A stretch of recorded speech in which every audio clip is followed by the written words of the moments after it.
Hello friends. आज हम लोग ज्योग्राफी का क्लास 10th का एग्रीकल्चर का चैप्टर लर्न करने वाले हैं। स्टार्ट करने से पहले हम ये देख लें कि एग्रीकल्चर का जो चैप्टर है ये इकोनॉमिक एक्टिविटी का फर्स्ट प्राइमरी सेक्टर वाला पार्ट है। फिर उसके बाद secondary sectors manufacturing industries minerals वाली पार्ट है। सो एग्रीकल्चर इंडस्ट्रीज इन इंडिया बहुत ही इम्पोर्टेंट कंट्री का पार्ट है और इससे सेकेंड वर्ल्ड की क्रॉप आउटपुट होती है। फर्स्ट चाइना की है और second India. And agriculture is India biggest economic sector है और जो इसका एम्प्लॉयमेंट है वो 52.1% है टोटल वर्क फोर्स का। अब इस एग्रीकल्चर वाले टॉपिक के अंदर हम लोग बेसिकली पढ़ने वाले types of farming, major cropping pattern और साथ साथ में हम लोग पढ़ने वाले हैं क्रॉप के मेजर क्रॉप्स कौन कौन सी उसके बारे में, सेरिटेचर क्या होता है, टेक्नोलॉजिकल रिफॉर्म्स क्या किए गए, उसके बारे में पूरी कहानी हम लोग पढ़ने वाले हैं। So let's start the topic. First topic हमारा आता है टाइप्स ऑफ फार्मिंग और उस टाइप ऑफ फार्मिंग में सब टोटली तीन तरह की फार्मिंग आती है। एक तो प्रिमिटिव सब्सिस्टेंस फार्मिंग, एक इंटेंसिव सब्सिस्टेंस फार्मिंग और एक कमर्शियल फार्मिंग। और कमर्शियल फार्मिंग में ही एक पार्ट आता है वो है प्लांटेशंस।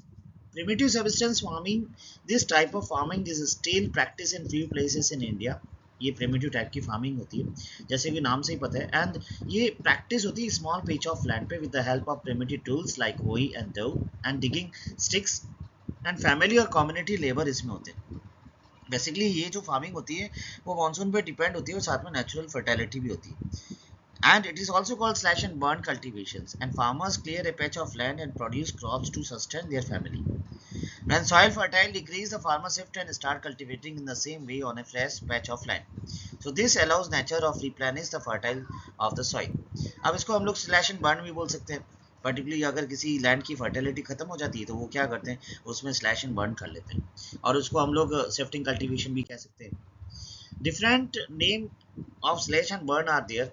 इंडिया के अंदर नॉर्थन ईस्टर्न स्टेट में बोलते हैं इसको जोमिंग कल्टीवेशन, मणिपुर के अंदर पामलाऊ, छत्तीसगढ़ के अंदर दीपा, मध्य प्रदेश के अंदर पेवार या दैया, आंध्र प्रदेश के अंदर पोदू, उड़ीसा के अंदर कॉमन, वेस्टर्न घाट्स के अंदर कुमारी और हिमालय बेल्ट के अंदर खिल।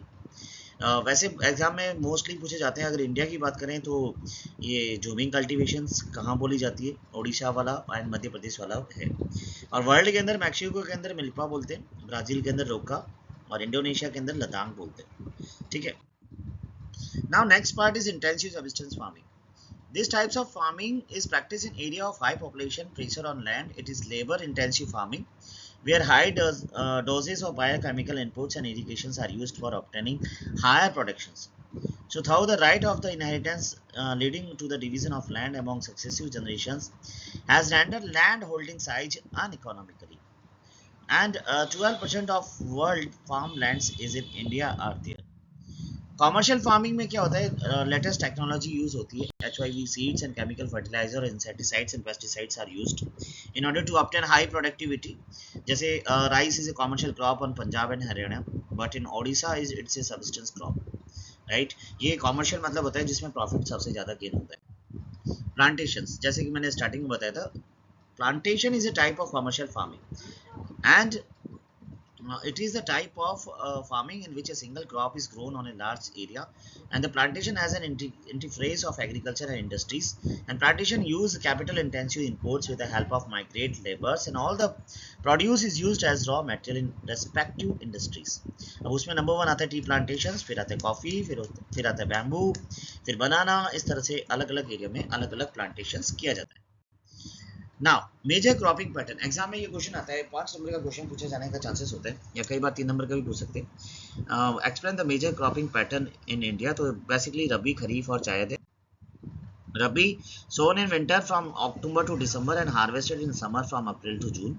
इसमें इंपोर्टेंट क्रॉप्स जो आती है वीट, बार्ले, पीस और ग्राम एंड मस्टर्ड आती है।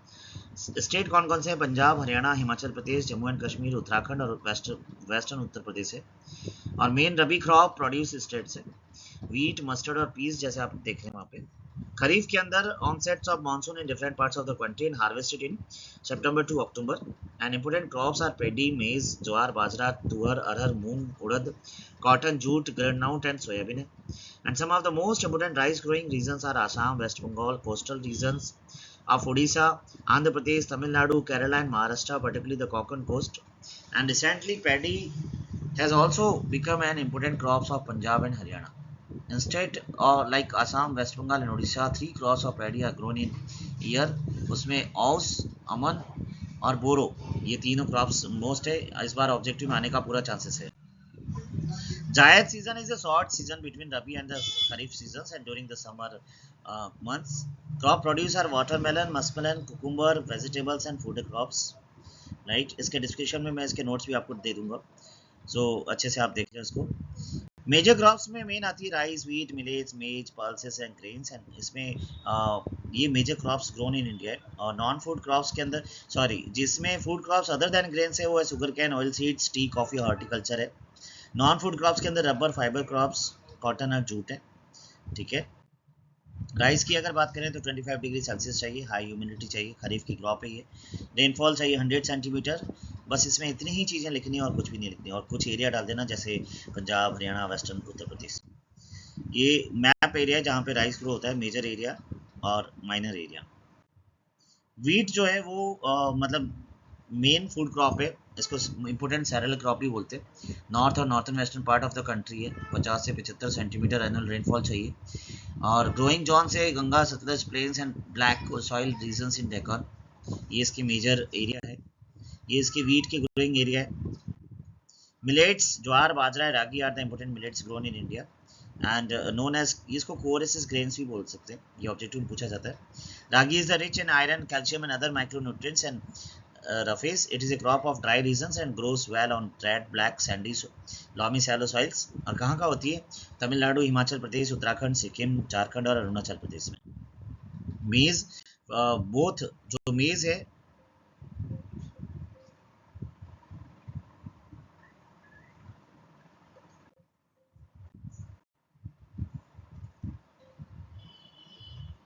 इसी तरह से कॉफ़ी है, और फिर उसके बाद कॉटन भी सेम इसी तरह से होती है, रबर भी सेम आपको 25, ये सारे इसके सेंटेंसेस देखते हैं। टेक्नोलॉजिकल रिफॉर्म्स की बात करें तो इसमें एक तो why has India not improve in technological institution reforms in agriculture, क्योंकि need serious technical and institutions reforms, collective consideration of holding corporation and abolition of zamindaris, बहुत सारी चीज़ें थी इसलिए नहीं हो पाई। तो उससे रिफॉर्म्स में इन्होंने जमींदारी को ख़त्म किया।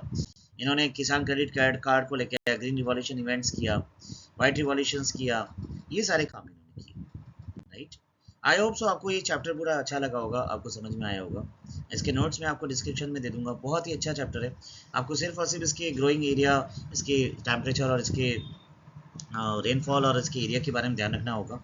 बाकी इस चैप्टर में और कुछ है भी नहीं। Thank you so much.